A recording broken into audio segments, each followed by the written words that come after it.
باللہ من الشیطان الرجیم بسم اللہ الرحمن الرحیم.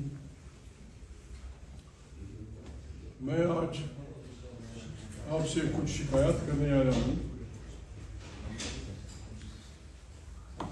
سیاست میں ہوتا ہے لوگ پریس کے لوگ باتیں کرتے ہیں, ان کا حق ہوتا ہے, پریس کی آزادی ہونی چاہیے, لیکن اوٹ پٹانگ قسم کی باتیں, بے بنیاد باتیں, بغیر ثبوت کے. میں گاؤں گیا ہوا تھا نہ, میں بول رہا ہوں, میڈیا پہ آ رہا تھا کہ اپوزیشن لیڈر صاحب نے پتہ نہیں اپنے خاندان کے لوگوں کو پتہ نہیں کہاں لگایا ہے, بہت بڑی مراعات کا مطالبہ کیا ہے, اور اسپیکر کو پتہ نہیں کیا کیا خطوط لکھے ہیں. میں چاہتا تو اس پہ پریویلیج موشن موو کر سکتا, لیکن میں ان باتوں میں پڑھتا نہیں. آج میں مختصر بولا, ضروری باتیں تھیں ان حالات میں, میں نے اس کا ذکر نہیں کیا. جب سے میں اپوزیشن لیڈر بنا ہوں, صرف ایکسپلینیشن کے لیے, شاید میرا صرف ایک خط گیا ہو اسپیکر کے پاس, بہت معمولی بات کے لیے. لیڈر اپوزیشن کے لیے وہ مراعات ہیں جو فیڈرل منسٹر کے ہوتے ہیں. لیڈر آف اپوزیشن کی وہ رہنے کے لیے گھر دیا جاتا ہے, پتہ نہیں کتنی گاڑیاں دی جاتی ہیں. میں نے جب سے وہ بنا ہوں پوزیشن لیڈر, میں نے اپنے پولیس اسکواڈ کو کہا کہ میرے ساتھ مت جاؤ. میں کوئچہ گیا, کوئچہ ایئرپورٹ پہ پولیس والے آئے تھے, میں نے کہا بابا خدا کو مانو جاؤ اپنی گاڑی میں. وہاں بھی میں تھا, میرے پاس اسکواڈ تھا, حالانکہ یہ استحقاق ہے اپوزیشن لیڈر. نہ میں نے اور مراعات لی ہے. اپوزیشن لیڈر کے لیے جو گھر ہے اس میں رضا ثناء اللہ صاحب رہتے ہیں.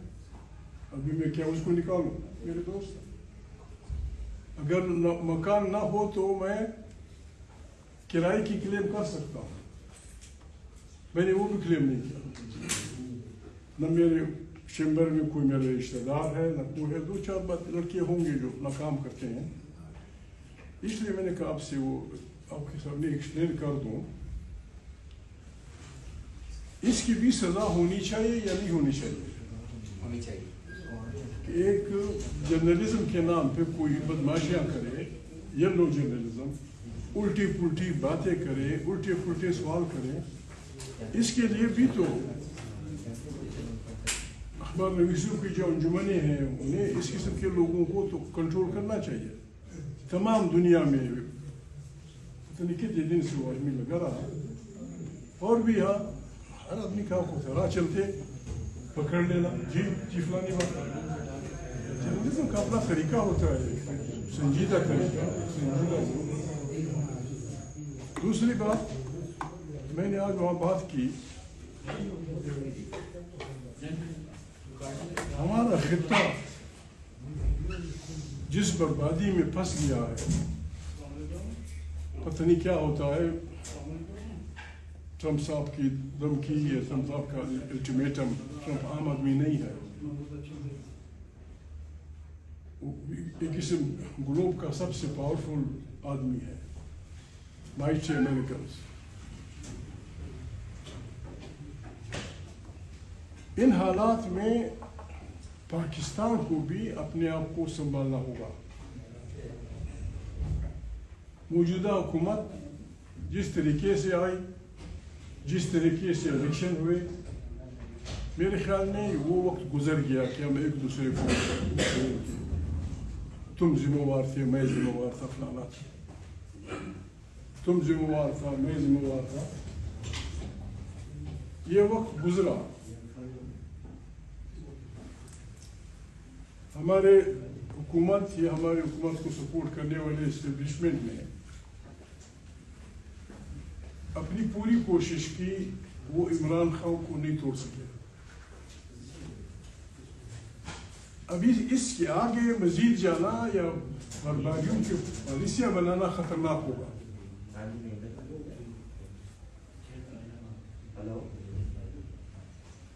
تحریک تحفظ آئین پاکستان جس کا میں بھی کچھ ہوں اور محترم علامہ صاحب اپوزیشن میں وہ سینیٹ میں, ہم ایک بات واضح کرنا چاہتے ہیں.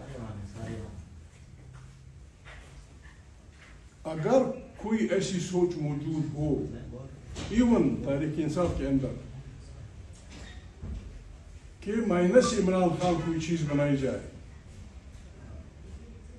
میں واضح طور پہ اعلان کرنا چاہتا ہوں تحریک تحفظ آئین پاکستان اس کی مذمت بھی کرے گی اور مزاحمت بھی کرے گی. پیپلز پارٹی پیٹریاٹ بنا, مسلم لیگ کے دھڑے بنے, اس کا نتیجہ کیا ہوا؟ اب عقل سلیم کا تقاضا یہ ہے کہ تمام جمہوری پارٹیاں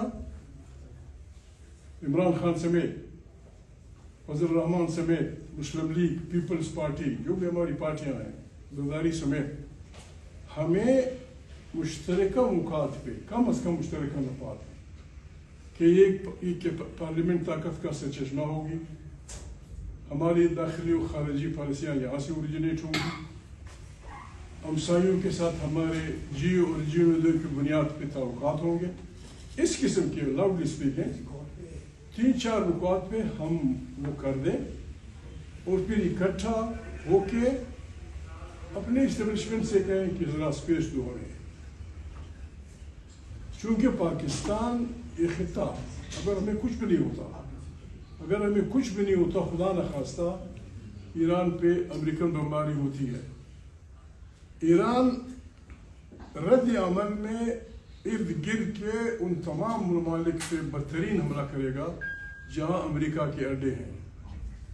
تو سارا خطہ ایک قسم کا اگر خدا خواستہ ایران برباد ہوتا ہے, ملکوں کے میں نام نہیں لیتا, فلانا ملک بھی برباد ہوگا, فلانا بھی برباد ہوگا, فلانا بھی برباد ہوگا. ایسے حالات میں پاکستان اگر جنگ میں شامل بھی نہ ہو اس زلزلے کو برداشت نہیں کر سکتا, اور اس کے بعد امریکیوں کا یا جو طاقتور لوگ ہیں ان کا کیا ارادے ہیں ان کے, اگر انہوں نے فیصلہ کیا کہ دنیا کی ریسٹرکچرنگ کرنی ہے, ایسی تھیوریز آئی ہیں, ریسٹرکچرنگ کرنی ہے, کردستان بنانا ہے, بلوچستان بنانا ہے, فلانا بنانا ہے, فلانا بنانا ہے. اس قسم کے زلزلوں کی تیاری کے لیے یہاں ایک نیشنل گورنمنٹ یا ایک نیشنل ایجنڈا ہمیں اپنانا ہوگا. اس میں ایک بات پھر میں واضح کرنا چاہتا ہوں, اگر ایسی کوئی سوچ ہے, تحریک انصاف میں ہے, عمران خان کی فلانے میں ہے, کسی اور میں ہے کہ مائنس عمران خان تحریک تحفظ آئین پاکستان اس سازش کا حصہ نہیں بنے گی, مذمت کرے گی اور اس کی مزاحمت کرے گی ہر لحاظ میں. میں کسی اخبار کی طرح سے پڑھ رہا تھا 1941 میں جب جاپانی حملہ ہوئے تھے چین پہ, تو چینگ کائی شیک کی ان کی بیوی کا خط ہے دنیا کے بچوں کے نام, پیارے بچوں, اچھا خط ہے. اس میں آخری ٹکڑا, اس خط کا عنوان یہ ہے کہ طاقتور اس دنیا میں کمزور کو جینے کا حق نہیں دیتے. آخری پیراگراف یوں ہے کہ پیارے بچوں, آپ تو اپنے ماں باپ کے پاس ہوں گے, آپ کہ ماں باپ زندہ ہوں گے, آپ خوش ہوں گے, آپ پتہ نہیں کیا ہوں گے, لیکن ہمارے ملک میں جاپان نے ہمارے 25,000 بچوں کو یتیم کیا ہے جو ماں باپ اور اس کی پیار کے لیے ترس رہے ہیں. ہم نے یہ کرنا ہوگا, چونکہ کمزور کو جینے کا حق نہیں ہے, ہم نے اپنے آپ کو مضبوط کرنا ہوگا. اگر کہ چینگ کائی شیک کی بادشاہی کو, ان کی حکمرانی کو کمیونسٹ ریولوشن نے فارغ کر دیا ماؤ زے تونگ کی سربراہی میں, لیکن ان کی وہ بات چینیوں نے فالو کی. چین اب طاقتور ہے, جس طرح چینگ کائی شیک کی بیوی نے 1941-42 میں کہا اب طاقتور شن کو کوئی نہیں چڑھ سکتا. ہم نے بھی اس پاگلوں کی دنیا میں یہ سوچنا ہوگا کہ ہم اپنے آپ کو کس طرح طاقتور کر سکتے ہیں. ہماری طاقت اس میں ہے کہ یہاں قومی طور پہ ہم متفق ہوں اور قومی طور پہ ہم اسی ایجنڈے پہ متفق ہو سکتے ہیں کہ پاکستان ایک جمہوری ملک ہو, طاقت کا چشمہ عوام ہوں, ساری خارجہ اور داخلی پالیسیاں یہاں سے ہیں, افواج پاکستان مضبوط ترین ہو ہماری, لیکن اپنے اپنے فریم میں یہ نہیں فلانا جو آپ کے خلاف غلطیاں لگائی گئی ہیں, ان سب کو اپنے اپنے فریم میں ہوتے ہوئے وقت سے پہلے ہمیں اس کی تیاری کرنی ہوگی. وقت ہمارے پاس بہت کم ہے. میں نے آج یہی کہا تھا کہ ٹھیک ہے مہنگائی ہے جو کچھ ہے, لیکن بات یہ ہے کہ ہمارا خطہ جنگ کی لپیٹ میں ہے. We should be ready for the consequences. اور یہ بکھرا ہوا پاکستان, ایک دوسرے کو گالیاں دینے والا پاکستان یہ برداشت نہیں کر سکتا. یہاں اقتدار میں رہنے والوں نے یہی کیا کہ لوگوں کو رشوتیں دی ہیں, اور پھر جن لوگوں نے ان کا ساتھ نہیں دیا ان کو نیب کے ذریعے سویلین مقدمات فوجیوں کے حوالے اور فلانا عجیب عجیب قسم کے قوانین, یہ بربادی کا راستہ ہے, یہ بربادی کا راستہ ہے. میں رسول مقبول صلی اللہ علیہ وسلم کے پاس نجران کے عیسائی آئے تھے مذاکرات کے لیے.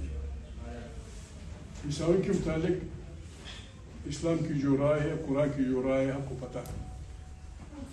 ان نجران کے عیسائیوں سے مذاکرات کے دوران رسول مقبول صلی اللہ علیہ وسلم نے مسجد نبوی میں ان کو جگہ دی اور ایک کونا مختص کیا کہ وہاں اپنی عبادات کیا کریں. جب مذاکرات انہوں نے کیے اور اس نقطے پہ نہیں پہنچے تو قرآن کریم کی آیات ہے, رسول مقبول نے کہا کہ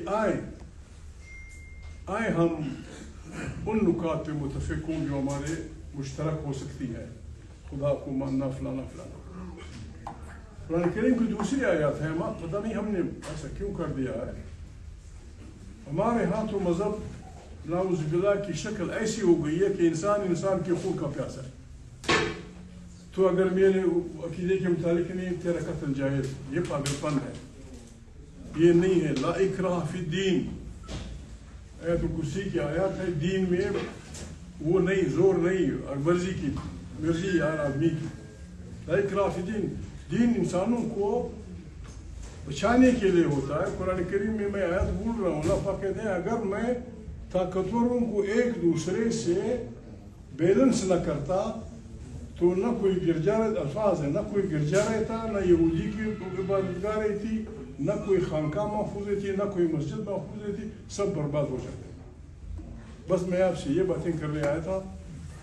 وہ جنرلسٹ صاحب کا میں نام نہیں کرتا, پریولیج موشن میں وہ پیش کر سکتا تھا, ان سے میں پوچھ سکتا تھا. نہ میں نے کوئی مراعات لی ہے, نہ میں حالانکہ میرا حق ہے, گھر میرا حق ہے, پتہ نہیں کیا میرا حق ہے, گاڑی پلانا کچھ نہیں.